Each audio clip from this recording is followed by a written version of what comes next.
Welcome. My name is Ghost Clown, and today I'll be returning to the Bible Colortivity book. This book is fun because it comes with prompts on every page. Let's take a look. After the earthquake came a fire, but the Lord was not in the fire, and after the fire came a gentle whisper. So, we're going to need to draw an earthquake, a fire, and the Lord. I didn't come into this with any plans for the design of the Lord. I'm essentially just winging it. We know the Lord is always watching, so I gave him plenty of eyes to work with. And they say we were created in his image, so I left the rest of him rather humanoid. He ends up looking more like a yokai than your standard Abrahamic depiction of God, but I don't think it's any more inaccurate than your average white Jesus. That's actually quite an interesting subject.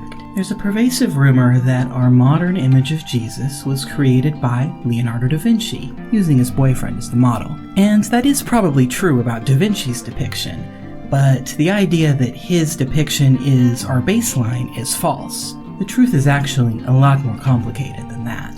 Da Vinci was one of many Renaissance artists who depicted Jesus as a light-skinned, doe-eyed twonk. That was the fashion of the time.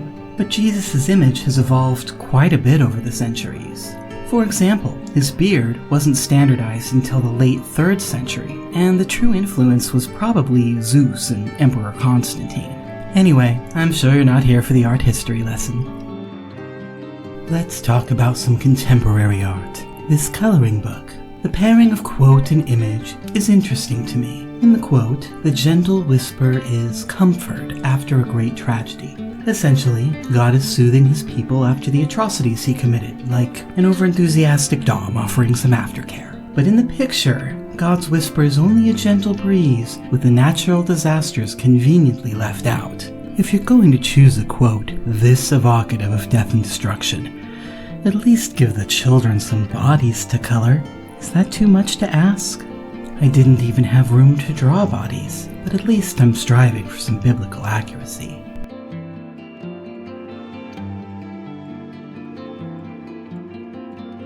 By the way, what do you think he's whispering to her?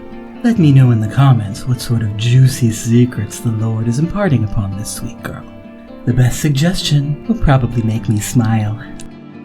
Now it's time to color all the smoke from these burning bushes. Unfortunately, I think this looks more like a stormy sky than a smoky hellscape. I'm not sure my fire is especially fiery either. That's something I'm going to need to work on.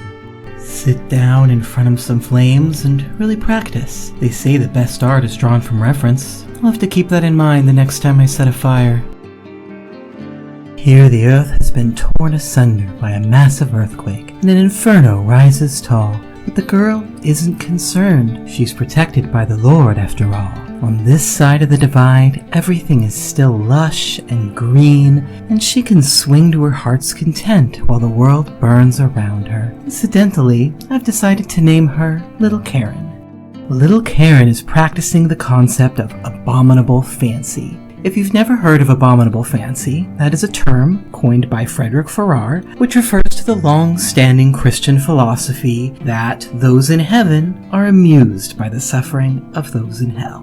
Well, I'm fine with that, as long as they subscribe. Anyway, that's all for me today. I hope you enjoyed it, and thanks for watching.